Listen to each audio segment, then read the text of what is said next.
आज के इस वीडियो में हम देखेंगे तदरीस के उसूल और तरीके। तदरीस मतलब पढ़ाना, तदरीस ज़बान के उसूल और तरीके मतलब कि आप जो बच्चे को ज़बान सिखाएंगे, ज़बान पढ़ाएंगे, तो जब आप टीचर बनेंगे, सीटेट देने के बाद जब आप टीचर बनेंगे तो बच्चों को कैसे पढ़ाएंगे, उसी के तरीके और उसूल हैं।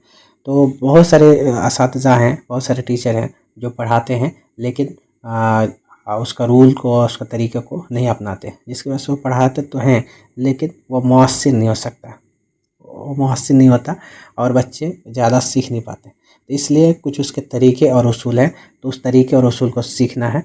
तो आप जब टीचर बनेंगे तो इस तरीक़ों को लेकर जब आप क्लासरूम में जाएंगे तो आप क्लासरूम में मौसर तरीके से आप पढ़ा सकते हैं। तो चलिए देखते हैं कि तदरीस उसूल के, तदरीस ज़मान के क्या क्या उसूल और तरीके हैं। ठीक है, तो थोड़ा सा तमहीद बताया गया है कि तदरीस ज़बान जो तदरीस ज़बान के उसूल के बारे में कि देखिए, तमाम असातिज़ा अपनी शख्सियत, काबिलियत और ज़हानत के मुताबिक तालीम देते हैं। तो जितने भी टीचर होते हैं सब अपनी शख्सियत, काबिलियत और ज़हानत के मुताबिक तालीम तो देते हैं, लेकिन यहाँ लेकिन ये है कि कामयाब तदरीस के लिए ज़रूरी है कि हम कुछ बुनियादी उसूलों को मलहूज़ रखें। एक होता है तालीम देना और एक होता है कामयाब तालीम देना। ठीक है, जैसे कोई टीचर क्लासरूम में पढ़ाने जाता है और पढ़ा के आ जाता है और उसको ऐसा लगता है कि वो बहुत अच्छे से पढ़ा के आया, लेकिन कभी कभी ऐसा होता है कि पढ़ा तो दिया लेकिन वो किसी काम का नहीं है, बच्चे अच्छे से सीखे नहीं। ठीक है, जिससे क्या होता है कि हमारा बहुत सारा वक्त और मेहनत बर्बाद हो जाता है और जिसके नताइज में ज़्यादा मुअस्सिर और करामत हासिल हो। ठीक है, तो क्या करते हैं इसमें, चलिए हम देख लेते हैं एक बार और। तमाम असातिज़ा अपने शख्सियत, काबिलियत और ज़हानत के मुताबिक तालीम देते हैं, लेकिन कामयाब तदरीस के लिए ज़रूरी है कि हम कुछ बुनियादी तदरीसी उसूलों को मलहूज़ रखें, ताकि हमारा वक्त, मेहनत बर्बाद ना हो, ज़ाय ना हो, बर्बाद ना हो और नताइज भी ज़्यादा मुअस्सिर करामत हासिल हो। ठीक है, तो अब हम इसको देखेंगे, एक एक करके आगे बढ़ेंगे। ठीक है, तो हम पहले एक साथ देखेंगे सबको, फिर अलग अलग करके देखेंगे। देखिए, तदरीस ज़बान के उसूल मुंदरजा झैल हैं। कितने उसूल हैं, एक एक करके देखेंगे सब हम। देखिए, पहला जो उसूल है, तदरीस ज़बान का जो पहला उसूल है, हम यहाँ भाषा के बारे में बोल रहे हैं और वो भी ख़ास तौर पे उर्दू के लिए। ठीक है, तो हम उर्दू के लिए बोल रहे हैं कि उर्दू को कैसे पढ़ाना है। तो अब देखिए, उर्दू को पढ़ाने के लिए सबसे ज़रूरी चीज़ है कि उर्दू रस्मुल ख़त में महारत। क्या है, उर्दू रस्मुल ख़त में महारत। रस्मुल ख़त किसको बोलते हैं, अलिफ, बा, ता, ये सब जो है, जीम, इसी को बोलते हैं रस्मुल ख़त। आप कोई भी लफ्ज़ जब लिखेंगे तो इन्हीं सब चीज़ों के सहारे से आपको लफ्ज़ लिखना पड़ेगा।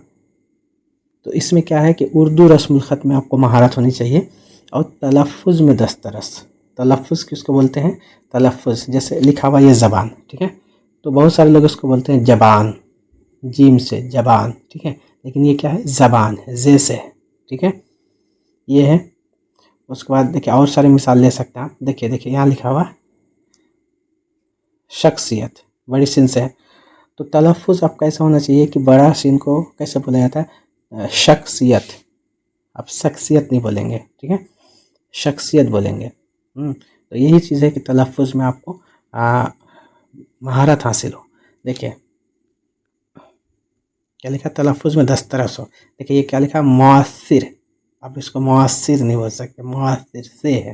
ठीक है, तो उसको से बोलना पड़ेगा। जैसे यहाँ आप शख्सियत, बड़ी शीन है। ठीक है, मेहनत, बड़ी है, मेहनत, मेहनत नहीं, मेहनत है से, तो इसी को बोलते हैं तलफ़्फ़ुज़ में दस्तरस होना चाहिए। अब आगे देखिए, आगे है कि मुहर्रकात का सही इस्तेमाल। जब आप पढ़ाते हैं तो आप बॉडी मूव करते हैं, बॉडी हिलाते हैं या हाथ हिलाते हैं या आँखों से इशारा करते हैं, तो ये सब जो है बिल्कुल सही होना चाहिए, बिल्कुल सही होना चाहिए कि आपको किस टाइम हाथ हिलाना है, किस टाइम नहीं हिलाना है, किस टाइम आँखों का इशारा करना है, किस टाइम नहीं कराना है, किस टाइम आपको बॉडी पे मूव करना है, किस टाइम नहीं करना है। तो ये मुहर्रकात का सही इस्तेमाल, जब आप मुहर्रकात का सही इस्तेमाल करेंगे तो आप तदरीस को सही से अंजाम दे सकते हैं। अब आगे देखिए, जदीद तदरीसी तरीक़ों से वाक़फ़ियत और उन पर अमल। तो जदीद तदरीसी तरीक़ों से। तो आपको जब आप टीचर बनेंगे तो उसमें पुराने तरीक़ों को नहीं, जो नया तरीक़ा आपको मिले उस सारी चीज़ों को आप अपनाएँगे और उस पर अमल भी करेंगे। ठीक है, रिवायती तरीके से नहीं पढ़ाएँगे। उसके बाद है समी बसरी आलात का इस्तेमाल। समी बसरी आलात का इस्तेमाल आगे बहुत तफसील से आएगा। समी जिस चीज़ को सुना जाता है, जैसे रेडियो वगैरह, ठीक है, रेडियो है, और बसरी जिसको आप देखते हैं, टीवी है, चार्ट पेपर है, किताब के ज़रिए से आप दिखा के पढ़ाते हैं। जिस चीज़ को आप देखते हैं उसको बोलते हैं बसरी। ये सुनने, जिस चीज़ को आप सुनते हैं उसको बोलते हैं समी बसरी। जिस चीज़ को आप देख के पढ़ते हैं, जिसके ज़रिए से देख सकते हैं, उसको बोलते हैं बसरी। उन सब चीज़ों का आप इस्तेमाल करते हैं उसमें क्लासरूम में, ताकि हमारा जो है तालीम मुअस्सिर हो। जब हम बच्चे को तालीम दें तो वो मुअस्सिर हो। देखिए, अब एक कसीर लिसानियत को कबूल करना। कसीर मतलब होता है ज़्यादा, लिसानियत जो भाषा है। तो जब क्लासरूम में एक से ज़्यादा भाषा, कुछ बच्चे कुछ भाषा बोल रहे हैं, कुछ बच्चा कुछ भाषा बोल रहे हैं, इस तरह से एक क्लासरूम है, तो आपको ये नहीं करना है कि अलग अलग भाषा बोलने वाले बच्चे हैं तो हम कैसे पढ़ाएंगे। आपको एक टीचर की हैसियत से, एक उस्ताद की हैसियत से आपको इस चीज़ को एक्सेप्ट करना है और बच्चे को तालीम देना है। और एक देखिए, इनफरादियत को फ़रोग़ देना। इनफरादियत को फ़रोग़ देना मतलब क्लासरूम में इसके बारे में तफसील से आएगा, और लेकिन यहाँ आपको बता देते हैं। इनफरादियत को फ़रोग़ देंगे, तो जैसे क्लासरूम में बहुत सारे बच्चे रहेंगे तो उसमें आप एक एक करके भी बच्चों को सिखाएंगे और सबको जमात में भी एक साथ भी सिखाएंगे। ठीक है,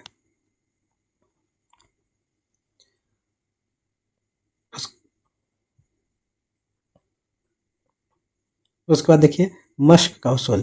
जब आप पढ़ाएंगे तो उसमें आप बच्चों को सिर्फ पढ़ा के ही छोड़ नहीं देंगे, आप उसको एक्सरसाइज देंगे, उसको मश्क करने के लिए देंगे, तो बच्चे मश्क करके आएंगे। उसके बाद देखिए सरगर्मी का उसूल।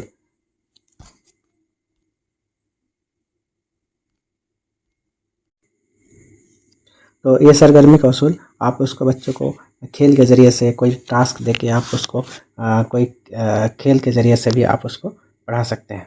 ठीक है, अब देखिए तदरीसी उसूलों की पाबंदी। जितने भी तदरीसी उसूल बताया गया है उन सारी चीज़ों को पाबंदी करना ज़रूरी है। और लास्ट है, ये है गलतियाँ आमोजिश का हिस्सा है। गलतियाँ, बच्चे जो है गलती करके सीखते हैं। बच्चे जब कोई गलती करते हैं तो टीचर क्या करते हैं, उसको मार देते हैं। ऐसा नहीं होना चाहिए, बच्चों को नहीं मारना है, बच्चे को अच्छे से समझाना। क्योंकि बच्चे जब कोई गलती करते हैं फिर दोबारा उसको अच्छे से करने की कोशिश करते हैं, तो उसको क्या होता है कि बच्चे गलती करने के बाद सीख जाते हैं उसको। तो ये जो है आमोजिश का हिस्सा है। ठीक है, बच्चे इसी तरह से सीखते हैं, गलती करते हैं, सीखते हैं। तो अब हम इसको एक एक को अच्छे से देखेंगे। देखिए, आपके सामने जो था तदरीस ज़बान के जो उसूल था, आपने एक एक करके देखा उसमें। ठीक है, देखिए 1 2 3 इस तरह से। अब हम इस चीज़ को तफसील से देखेंगे। ठीक है, देखिए, या उर्दू रस्मुल ख़त का महारत, और उसमें तलफ़्ज़ पर दस्तरस। ठीक है, अब इसको एक एक करके देखेंगे हम।